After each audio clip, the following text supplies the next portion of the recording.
Vocês acreditam que os ossos de dinossauros, particularmente de Tiranossauro Rex, estão sendo leiloados por milhões e milhões de dólares? Então, se você quer conhecer essa história, acompanhe o vídeo até o final. Aqui no Modernidade Ciência, sou Paulo Bittencourt. Então vamos ao vídeo dos dinossauros.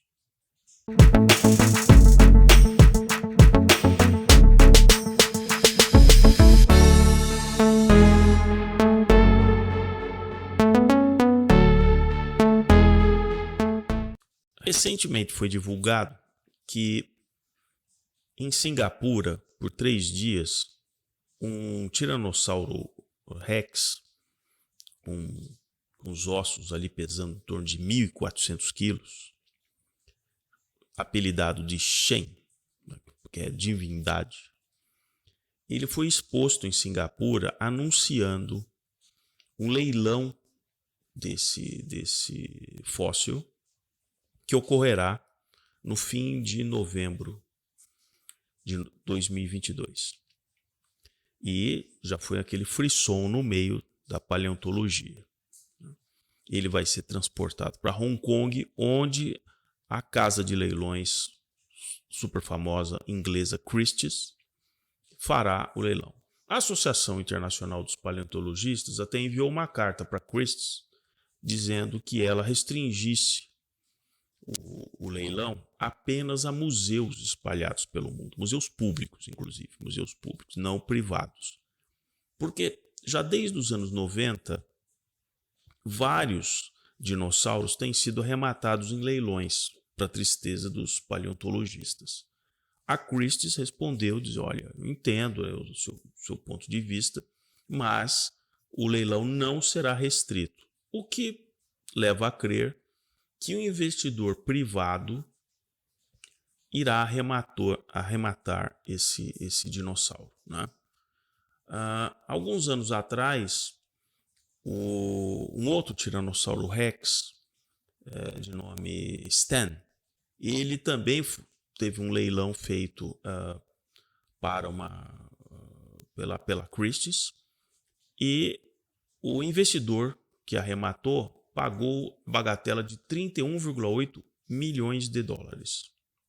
O Stan, esse lá da North Dakota, na verdade, North Dakota, ele ficou anos guardado no museu, porque existia toda uma pendência judicial das terras onde ele tinha sido encontrado. Nos Estados Unidos, a regra é a seguinte: se um fóssil for descoberto em terras federais, ele é da União e a União vai destinar publicamente para onde ele vai enviar esse fóssil. Esse fóssil não vai ser vendido e tal.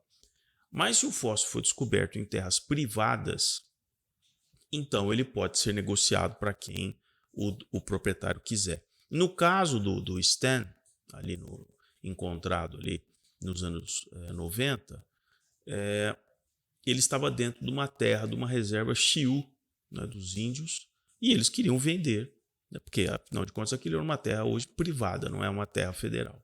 E aí, depois de anos de batalha judicial, eles conseguiram vender por 31,8 milhões. Eles tinham conseguido vender inicialmente por um valor menor, mas na renegociação, alguns anos atrás, é que se atingiu os 31,8 milhões. Então há um mercado em efervescência de fósseis de dinossauros, que teoricamente esses dinossauros viveram ali em torno de 60 milhões de anos atrás. Pois bem, então vamos voltar ao Shen, que será leiloado em breve. Os pesquisadores, o que eles alegam? Olha, é um dano para a ciência, porque uma vez que esses dinossauros, os fósseis, sejam adquiridos por investidores privados, pode ser que a gente perca o acesso a esse material de estudo. E a ciência é feita em estudos, né, sucessivos e tal, também na paleontologia e tal. Eles têm um ponto interessante. Pode ser que algum investidor privado guarde, né, o esqueleto de 1.400 quilos, monte o esqueleto, ou seja, o tamanho dele, uma coisa de 12 metros de altura, no seu tamanho original, e guarde em casa. Pode ser. Mas também é bem provável que muitos investidores privados até permitam que se façam algumas análises dos ossos desses dinossauros. Por quê? Porque até o Egito, até locais onde tem relíquias muito antigas, até múmias passaram por estudos, fazendo toda uma análise, colocando ali num dispositivo, né, num médico, né, de ressonância magnética, coisas, né, tomografia. Então hoje se tem até a reconstrução do que seria a face daquele monarca egípcio e outras relíquias que também são analisadas. Então não é bem verdade que muitas vezes quem detém a posse de um artefato histórico, uma relíquia, simplesmente esconda isso, né? Então, o que estaria também por trás desse temor dos paleontólogos? Eles também argumentam que, como o alto valor negociado por esses esqueletos ele está subindo, esse dinheiro vai mais para a aquisição dos tais fósseis do que propriamente no investimento para novas descobertas e tal, que é um tanto também criticável, porque se a questão é de um alto valor, mais pessoas vão investir nos locais. Em Montana, que foi encontrado esse dinossauro, esse Tiranossauro Rex, que vai ser leiloado. Ele foi encontrado em 2020 numa propriedade privada em Hell Creek, que é já conhecidamente um local onde se encontram centenas de artefatos, de fósseis, e já foram encontrados outros dinossauros nessa região de Hell Creek, que é uma região bastante devastada pelo relevo, bastante. Alguns pesquisadores, inclusive, acreditam que essa região é uma das evidências de que um gigantesco dilúvio ocorreu, levando uma quantidade de terra numa velocidade muito grande, o que dá esse formato dessas gargantas, dessas irregularidades no relevo em algumas das regiões nos Estados Unidos. O próprio Grand Canyon. Então, existem pesquisas também nesse sentido, que aquilo veio de uma água vindo do que seria ali o que hoje conhecemos como Canadá, uma velocidade gigantesca, e inundou uma grande quantidade de terra, hoje, que seria os Estados Unidos. E aí afogou grande parte desses grandes seres. Porque, como eu já gravei em outros vídeos, uma coisa que é bastante curiosa é que esses animais foram preservados por 60 milhões de anos. Isso só poderia ter acontecido se houvesse um evento que rapidamente o sepultasse. Não é possível, sinceramente, é muito pouco provável que esses dinossauros encontrados como fósseis estivessem definhando com o tempo, mortos de fome, magrinhos, e caminharam até um lugar até morrer. É mais razoável, porque também se encontram pegadas e tal de grande parte desses grandes animais fugindo de alguma grande catástrofe. Também nesses sítios arqueológicos se encontram as pegadas que também ficaram fossilizadas. Então, à medida em que o tempo tem passado e a evolução de vários equipamentos que detecta o interior desses fósseis, como eu já mostrei em outros vídeos, se começa a descobrir que boa parte de tecidos tênues, tecidos moles, como articulações, tendões, sangue. Existem, por exemplo, fósseis que foram encontrados, e hoje, com esse tipo de mapeamento, se descobriu no estômago daquele fóssil uma presa que ele tinha acabado de se alimentar e foi fossilizado. Algo muito estranho se considerarmos que, se aquele espécime ele morreu, qual a probabilidade de, passados algumas semanas, aquilo ter sido simplesmente degenerado no interior do estômago daquele espécime. E, no entanto, o fóssil está ali preservado, o que indica novamente que algo muito rápido aconteceu e ele acabou sendo lacrado num local com baixa composição de oxigênio, por exemplo, que evitasse uma decomposição natural. Então houve assim, ele foi soterrado provavelmente por uma quantidade gigantesca do material que fez com que simplesmente o processo de deterioração não acontecesse de uma maneira natural, e ele acabou sendo, com a pressão de muitas toneladas em cima ali, e sobre aquele espécime, e na ausência de oxigênio, de bactérias que tivessem ali, ele não pôde ser simplesmente degradado, e virou um fóssil, virou uma pedra fossilizada, digamos assim. Um espécime como se fosse uma pedra.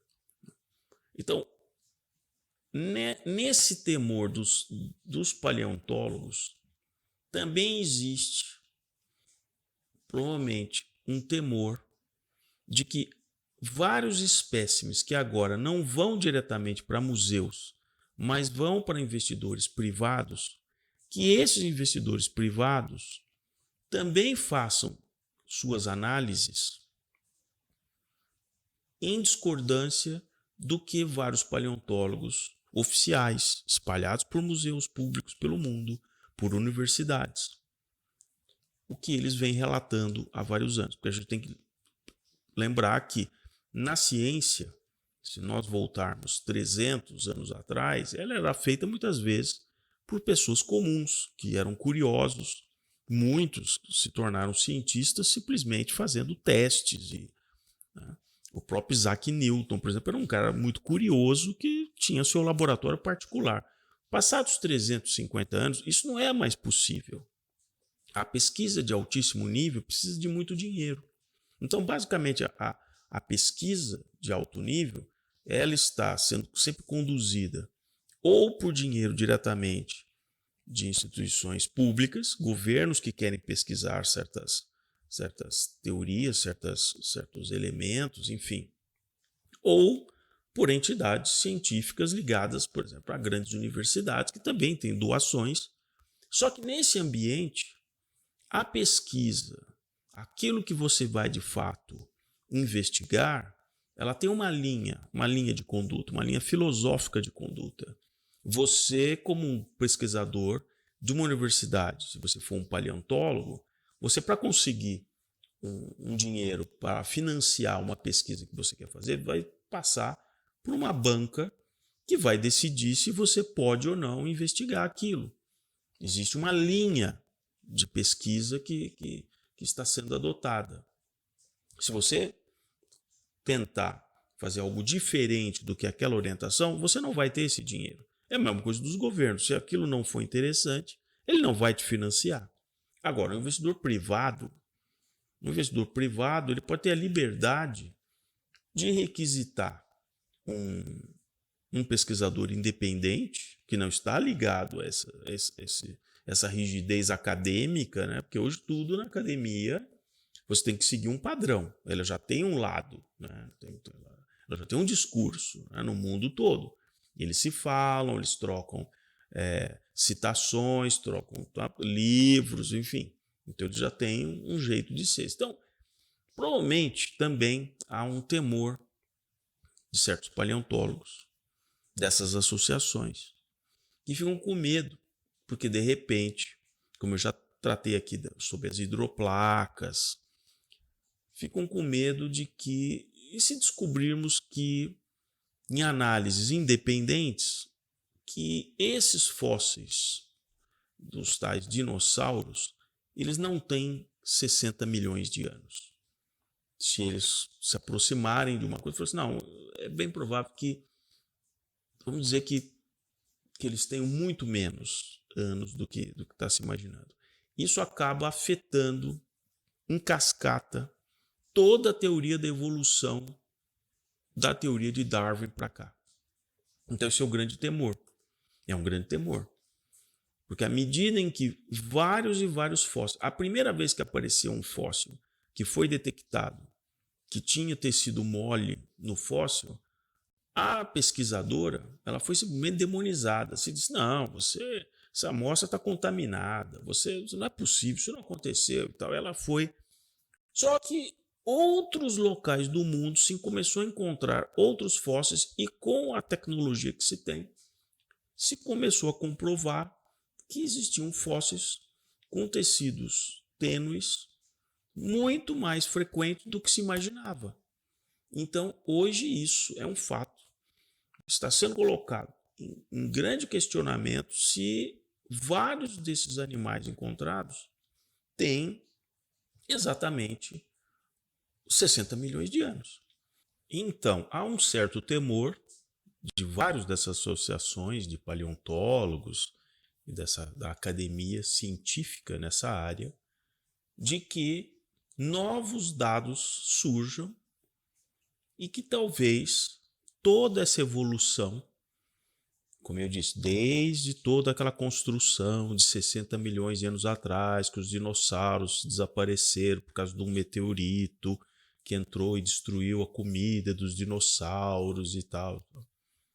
Juntando com a teoria das hidroplacas, tem muita coisa que precisa ainda ser elucidado. Então, se você gostou aqui do vídeo, coloca aqui o seu joinha, se inscreva aqui no canal e eu vou trazer outros dados interessantes para a gente questionar aquela coisa do senso comum que vão repetindo para você e fica parecendo que está tudo resolvido, que os cientistas realmente já sacramentaram como que a evolução humana ocorreu. E também toda a evolução planetária, a formação da Terra, da Lua, Marte. Então isso faz parte de todo aquilo que eu chamo aqui no canal de antropologia espacial. É preciso você realmente ter muita fé para acreditar em todas essas histórias.